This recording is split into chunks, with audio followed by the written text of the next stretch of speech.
राधे राधे। जय श्री कृष्ण। कार्यक्रम में उपस्थित ब्रज के पूज्य संतगण, उत्तर प्रदेश की राज्यपाल आनंदीबेन पटेल, मुख्यमंत्री श्रीमान योगी आदित्यनाथ जी, हमारे दोनों उप मुख्यमंत्री में मंत्रिमंडल के और सहयोगीगण, मथुरा की सांसद बहन हेमा मालिनी जी और मेरे प्यारे ब्रजवासियों, सबसे पहले तो मैं आपकी क्षमा चाहता हूं क्योंकि मुझे आने में विलंब हुआ, क्योंकि मैं राजस्थान में चुनाव के मैदान में था और उस मैदान से अब इस भक्ति वातावरण में आया हूं। मेरा सौभाग्य है कि मुझे आज ब्रज के दर्शन का अवसर मिला है, ब्रजवासियों के दर्शन का अवसर मिला है, क्योंकि यहां वही आता है जहां श्री कृष्ण और श्री जी बुलाते हैं। ये कोई साधारण धरती नहीं है, ये ब्रज तो हमारे श्यामा श्यामजू का अपना धाम है। ब्रज लालजी और लाडली जी के प्रेम का साक्षात अवतार है। ये ब्रज ही है जिसकी रज भी पूरे संसार में पूजनीय है। ब्रज की रज रज में राधा रानी रमी हुई है, यहां के कण कण में कृष्ण समाये हुए हैं।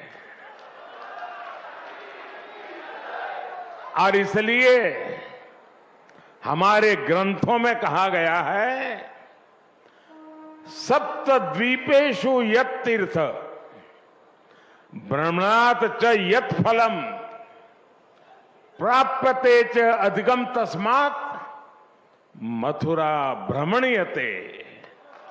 अर्थात विश्व की सभी तीर्थ यात्राओं का जो लाभ होता है, उससे भी ज्यादा लाभ अकेले मथुरा और ब्रज की यात्रा से ही मिल जाता है। आज ब्रज रज महोत्सव और संत मीराबाई जी की 525वीं जन्म जयंती समारोह के जरिए मुझे एक बार फिर ब्रज में आप सबके बीच आने का अवसर मिला है। मैं दिव्य ब्रज के स्वामी भगवान कृष्ण और राधा रानी को पूर्ण समर्पण भाव से प्रणाम करता हूं। मैं मीराबाई जी के चरणों में भी नमन करते हुए ब्रज के सभी संतों को प्रणाम करता हूं। मैं सांसद बहन हेमा मालिनी जी का भी अभिनंदन करता हूं। वो सांसद तो है, लेकिन ब्रज में वो रम गई है। हेमा जी न केवल एक सांसद के रूप में ब्रज रस महोत्सव के आयोजन के लिए पूरी भावना से जुटी है, बल्कि खुद भी कृष्ण भक्ति में सरोबार यानी होकर प्रतिभा और प्रस्तुति से समारोह को और भव्य बनाने का काम करती। मेरे परिवारजनों, मेरे लिए इस समारोह में आना एक और वजह से भी विशेष है। भगवान कृष्ण से लेकर मीराबाई तक ब्रज का गुजरात से एक अलग ही रिश्ता रहा है। ये मथुरा के कान्हा गुजरात जाकर ही द्वारकाधीश बने थे और राजस्थान से आकर मथुरा वृंदावन में प्रेम की धारा बहाने वाली संत मीराबाई जी ने भी अपना अंतिम जीवन द्वारिका में ही बिताया था। भाइयों और बहनों, आज आजादी के अमृत काल में पहली बार देश गुलामी की उस मानसिकता से बाहर आया है। हमने लाल किले से पंच प्राणों का संकल्प लिया है। हम अपनी विरासत पर गर्व की भावना के साथ आगे बढ़ रहे हैं। आज काशी में विश्वनाथ धाम भव्य रूप में हमारे सामने है। आज उज्जैन के महाकाल महालोक में दिव्यता के साथ साथ भव्यता के दर्शन हो रहे हैं। आज केदार घाटी में केदारनाथ जी के दर्शन करके लाखों लोग धन्य हो रहे हैं और अब तो अयोध्या में भगवान श्री राम के मंदिर के लोकार्पण की तिथि भी आ गई है। मथुरा और ब्रज भी विकास की इस दौड़ में अब पीछे नहीं रहेंगे। वो दिन दूर नहीं जब ब्रज क्षेत्र में भी भगवान के दर्शन और भी दिव्यता के साथ होंगे। मुझे खुशी है कि ब्रज के विकास के लिए उत्तर प्रदेश ब्रज तीर्थ विकास परिषद की स्थापना की गई है। ये परिषद श्रद्धालुओं की सुविधा और तीर्थ के विकास के लिए बहुत से काम कर रही है। ब्रज रज महोत्सव जैसे कार्यक्रम विकास की इस धारा में अपना प्रकाश भी बिखेर रही है।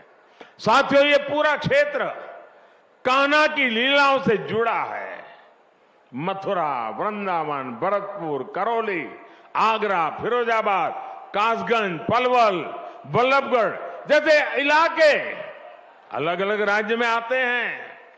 भारत सरकार का प्रयास है कि अलग अलग राज्य सरकारों के साथ मिलकर हम उस पूरे इलाके का विकास करें।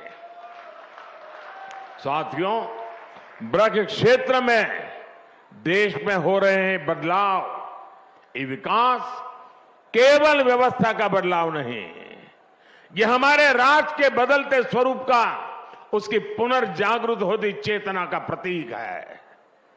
और महाभारत प्रमाण है कि जहां भारत का पुनरुत्थान होता है वहां उसके पीछे श्री कृष्ण का आशीर्वाद जरूर होता है। उसी आशीर्वाद की ताकत से हम अपने संकल्पों को पूरा करेंगे और विकसित भारत का निर्माण भी करेंगे। एक बार फिर आप सभी को संत मीराबाई जी की 525वीं जयंती पर मैं बहुत बहुत शुभकामनाएं देता हूं, बहुत बहुत धन्यवाद देता हूं। राधे राधे, जय श्री कृष्ण।